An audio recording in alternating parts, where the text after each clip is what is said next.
Thank you for listening to the Limitless Spirit podcast. This is the conversation about faith, hope, and the impact we're designed to make as Christians on the world around us.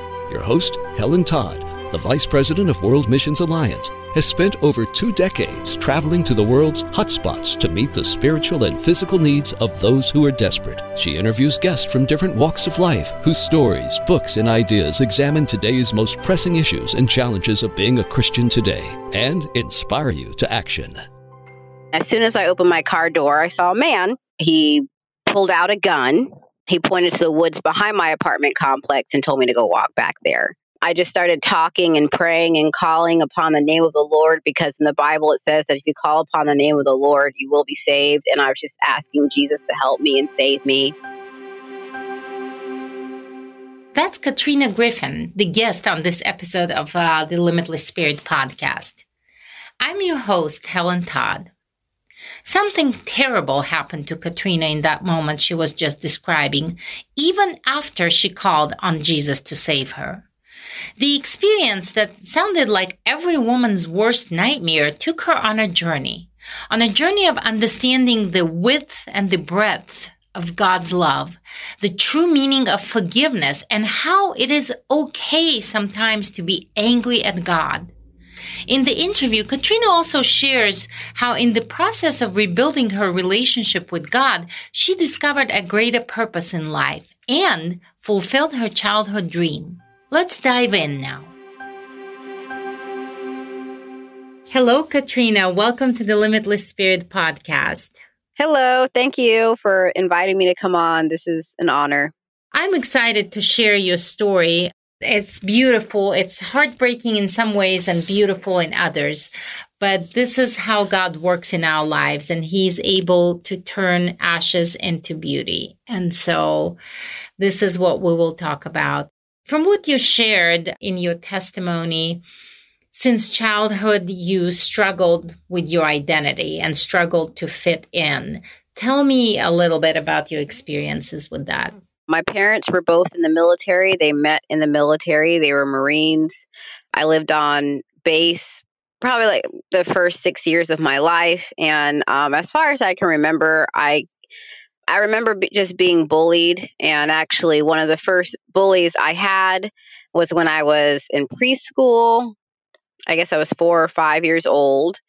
And right now I'm very small as an adult. I'm 4'11". Some people still think I'm a kid. So then I was very, very small for my age. And there was another girl in my class, and I later found out that she had abusive parents. But she essentially bullied me. There is a time I remember where she pushed me off a swing and stuffed sand in my mouth.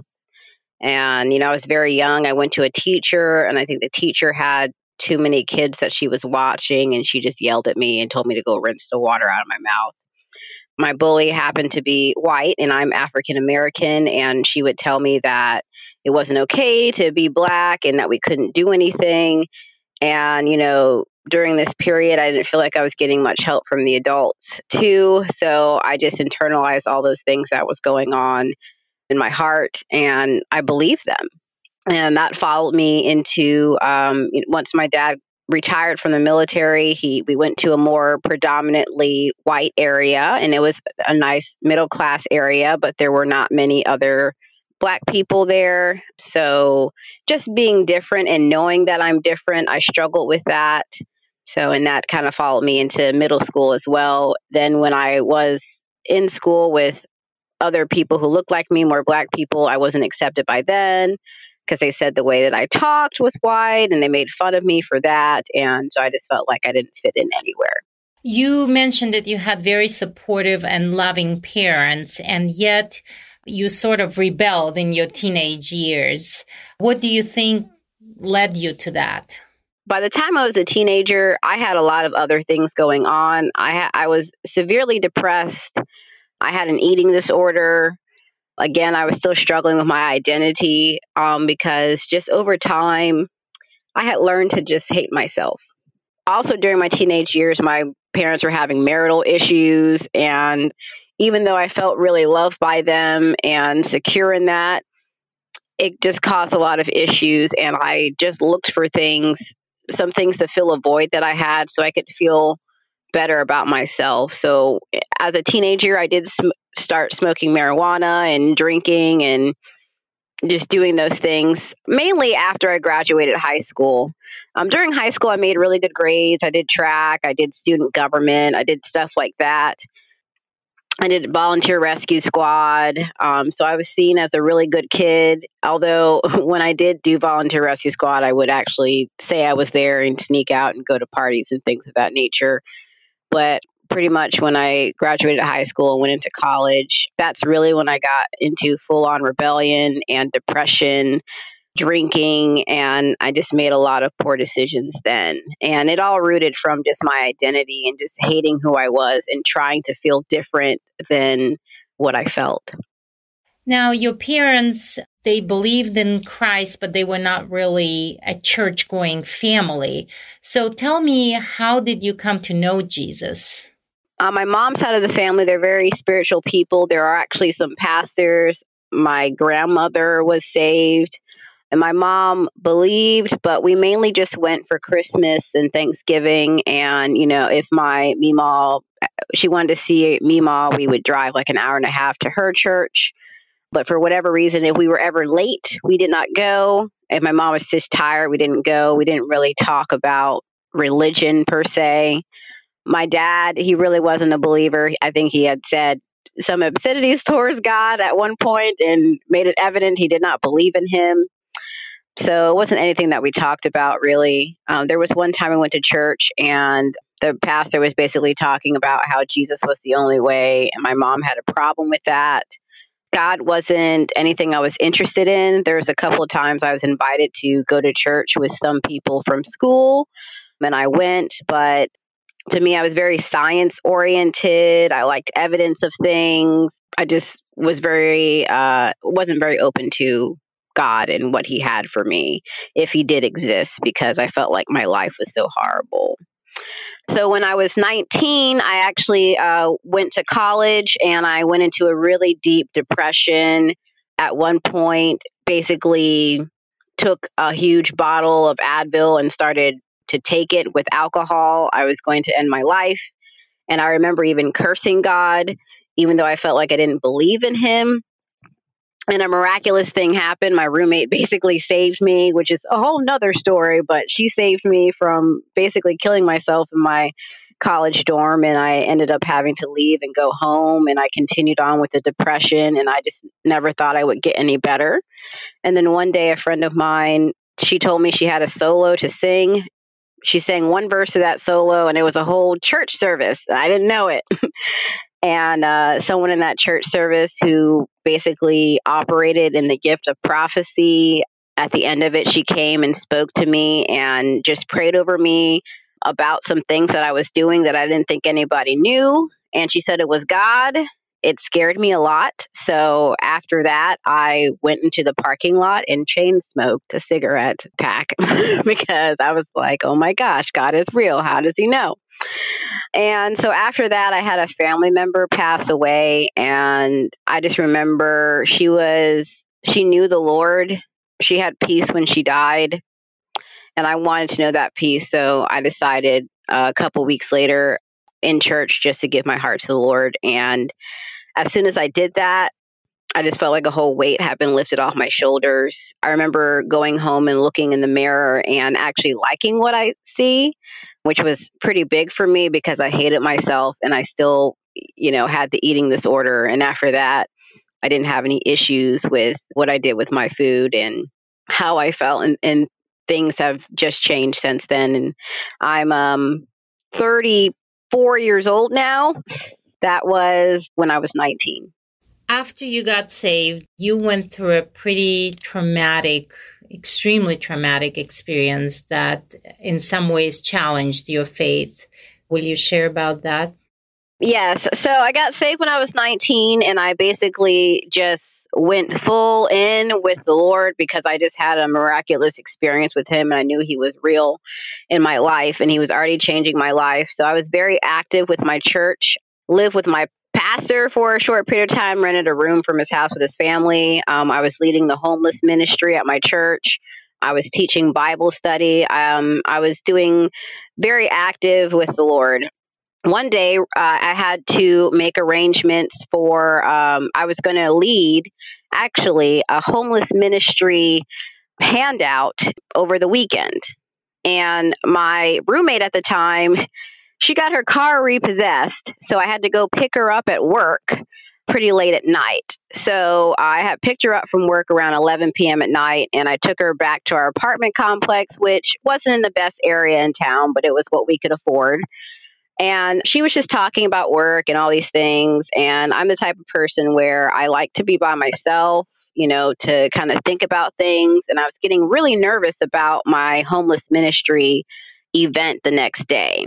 So when I parked the car, I had her go ahead of me and go into the apartment, which I could see. I was just sitting in front of my apartment in the parking lot. And so she went inside, and I prayed and did some worship songs so I could feel better about what was going to happen the next day. And I really felt like God was saying, I'm with you. And I felt better. And as soon as I opened my car door, I saw a man. He was walking down the street, and I kind of just I didn't look at him. I just kept walking. And as I walked, he basically picked up his pace and was standing in front of me. And when that happened, he pulled out a gun. I actually tried to give him my purse, but he didn't want my purse. And so after he pulled out the gun, he just told me to be quiet.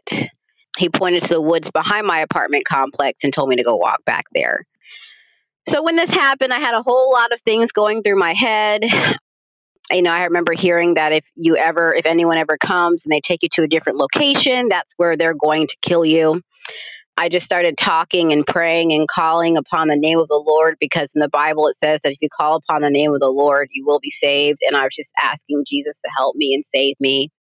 This man, I made him very angry, and he told me to be quiet and to shut up.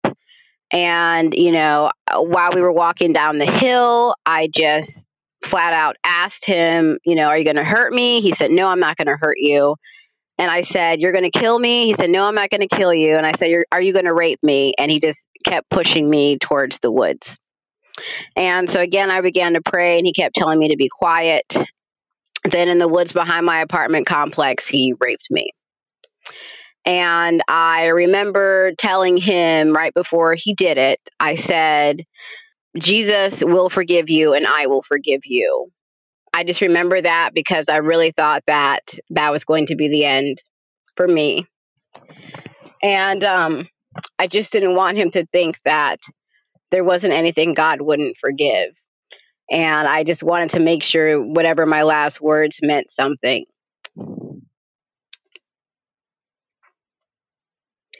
So afterwards, sorry. That's all right. So afterwards, I waited. He was done, and he stood there for a while, and I guess he was trying to figure out what he would do next.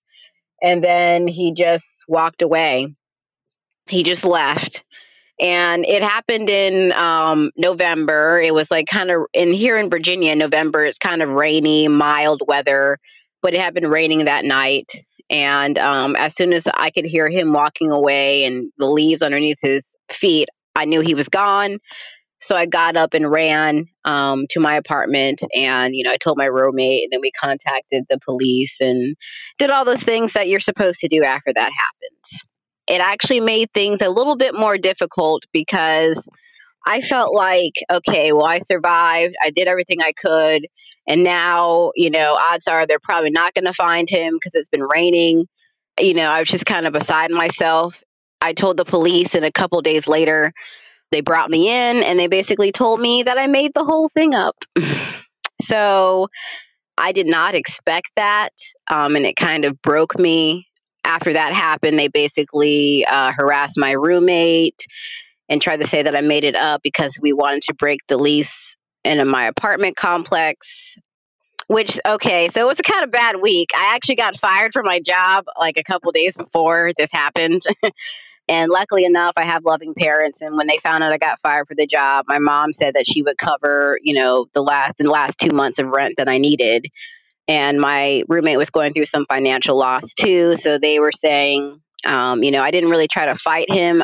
There weren't any bruises left on me. I had a couple of scratches from where he pushed me in the woods. Yeah, so they were trying to say I made it up. And I'm a pretty calm person. I always have been. Really, I'm not a big crier until after this event, of course. So when I told them what happened to me, I said it just the way I'm speaking right now. I was really calm about what happened and pretty matter of fact. So I guess maybe I did not fit the mold of what a rape victim should sound like or look like. That ordeal was very hard, and it made me very angry. Rightfully so. What right did they have to even say that you made it up? Yeah, that's how I felt too. And the way they said it was very, very harsh. And it's like I expected. So even, I guess I have to rewind a little bit. I actually had a dream the night before the rape happened that somebody raped me. And I prayed against it, and I kind of just left it at that. And actually, I think part of the reason why I had that dream was one of the reasons why I was actually so calm during the rape, and because of what I said to him before the rape. And I think that's one of the reasons why I survived. But I guess, so when the rape happened, I was like, okay, bad things happen. I'm going to live through this. This is going to be fine, God. We're all going to be okay. But then when the police did what they did, it crushed me. It broke me because I felt like the rapist was a person who obviously was broken in his life, and there was something wrong with him, and that's why he did that. And I felt like the police they were normal, trained people, and that they should be the ones that I should run to for help. But I just did not expect that. And I did not get much help. So I honestly found it easier to forgive the rapist and the police. And I carried a lot of hatred in my heart for them and the police force at that time. And what I didn't realize was that I was also angry with God. There was a handful of people that I told what happened to me. And I would always say, well, God's good and things are going to get better. And it just seemed like things kept getting worse. And as I was saying, God is good, things are going to get better, my heart didn't believe that. I didn't think he was good for a really long time. I was like, okay, God, you're real, but there's got to be some type of sick joke because I've been doing what you've asked me to do, and then this happened to me. But I wouldn't admit that, or I wouldn't say it out loud, but that's what was in my heart. Then finally, with just some therapy and talking to the right people, I actually had another interaction with somebody who heard from the Lord about what was going on with me, and she spoke into my life, and she basically told me, like, listen, you're faking it right now. You are more than mad at just the police. And she was like, God is big enough for your feelings and whatever they were. And, after that point, I finally was just like, you know what? I am mad at God that he let that happen to me, that he allowed that to happen to me. And I was like, I'm also mad at the police, and I hope they die. Like, I wouldn't even admit that too. And it's just like, just airing that out and confessing that anger made it a whole lot easier. And I would say that was a breaking point and changing point, and it helped a lot with the healing. But eventually God actually came through, and this man was caught and brought to justice, and I actually was able to forgive him openly in court. It was in the newspaper, so a lot of people got to see that. Of course, I was anonymous in that, but a lot of people got to see, and God was glorified in it. But it was a really, really rough, raw time period. It's a tremendously challenging story. And there's just so much going through my head right now as I'm thinking about it. But as difficult as it is to look back at it, there was a purpose attached to it, it seems like. And I don't think God intended for you to go through this, but he allowed you to go through this because he brought something incredibly powerful, the act of forgiveness that you had for this person even before it happened and after he was caught. This is a phenomenal testimony, Katrina. It is a phenomenal testimony. Thank you. And I mean, honestly, it happened 12 years ago. I'm glad that I made it on the other side. It's actually made me understand heartache much more than I ever did. And it made me a stronger person. And it made me actually love God more than I did before. It sounds kind of crazy, but I also had someone else speak into my life. They were just talking about how this happened so God could show you how much he loved you. And I thought it sounds so crazy, but I actually had prayed like before this had all happened. I was like, Lord, I want to be completely sold out for you. And I want you to mold me and to change me into somebody that can do what you've called me to do and change the world. And I said, whatever that takes, that's what I want. And it was so funny because that person that spoke into my life didn't know about that prayer, but they had said, you had prayed that whatever it takes. And, I retrospectively, I think sometimes that God does give us, dreams as a warning and to prepare us. And, I've thought, well, maybe if I had handled the dream I had previously and been more vigilant, maybe this would have not happened. Woulda, coulda, shoulda. And people think a lot of times after something tragic happens, I don't really try to focus on that. I focus on what did happen and what I can do moving forward. Unequivocally, I can say, even going through that heartache, people dragging me through the dirt and calling me a liar and all that, I can say that God is good and that my life is way better than I ever thought it would be. Because after that happened, I literally thought that I was broken and I wouldn't find anyone to love me the way I needed. After that, for about 2 years, I actually slept with a huge knife under my pillow and was very paranoid even after the rapist went to prison. And now I can tell you I'm in my right mind and I'm married to someone who loves me very much and I'm happy and I have joy and I'm doing what I love to do. You've dreamt about doing missions work even since before you were a Christian. And God, he gives us desires of our heart and our dreams. And so you have been quite involved in missions work as a nurse practitioner and as a child of Christ. So tell me about your favorite moments from your missionary journeys. Like you were saying, I wanted to be a missionary before I knew the Lord. It's just always been in my heart. I knew I wanted to travel the world and just give medical care to people. I just knew it. And as soon as I, had Jesus in my heart, I knew I was like, oh, yes, this is exactly what I'm doing. I went with WMA to Serbia in October. Oh, gosh, my favorite moments. It's just seeing God move, just seeing the physical healing of the Lord move in the clinic in Serbia.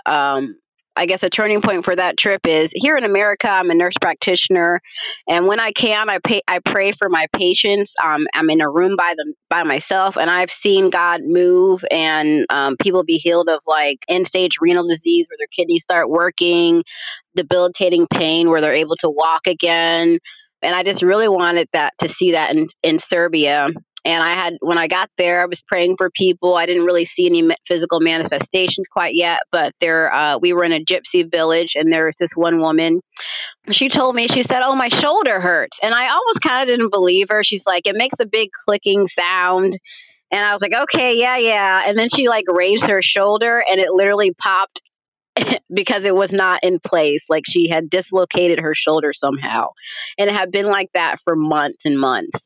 I don't work in the ER in America. I work for vascular surgeons. So I don't put anything in place. I don't put any bones or muscles or set anything. And so she was just telling me, because I was, seen as a doctor there, and, just put it back in place. And it's like, well, first of all, it's been out of place for 2 months. We have like a 30-day window here. And secondly, I've never put anyone's arm back, their shoulder back in. I had tried one time in school and I had the help of like 3 other people in an x-ray. So I was like, sure, I will try my best. And I had her raise up her arm and I literally just said, God, I don't know how to put this shoulder back in place, but you know how to put this shoulder back in place. And I commanded that shoulder to go back in its socket. And I didn't hear any pop or anything, but she put her arm down and she started windmilling her arm. Her shoulder was healed, and she went throughout the village and just told everybody what the Lord had done. So those are my favorite parts of the mission field, just like the adventure and just seeing the manifestation of the Lord. So do you feel like you have discovered your greater purpose? Absolutely. I feel like as soon as I was saved and just got in the Word of God and just started getting discipled by people, I knew I had a greater purpose. I had people speaking over my life saying that you have a greater purpose. So I most definitely know I'm on the right track and where God wants me to be.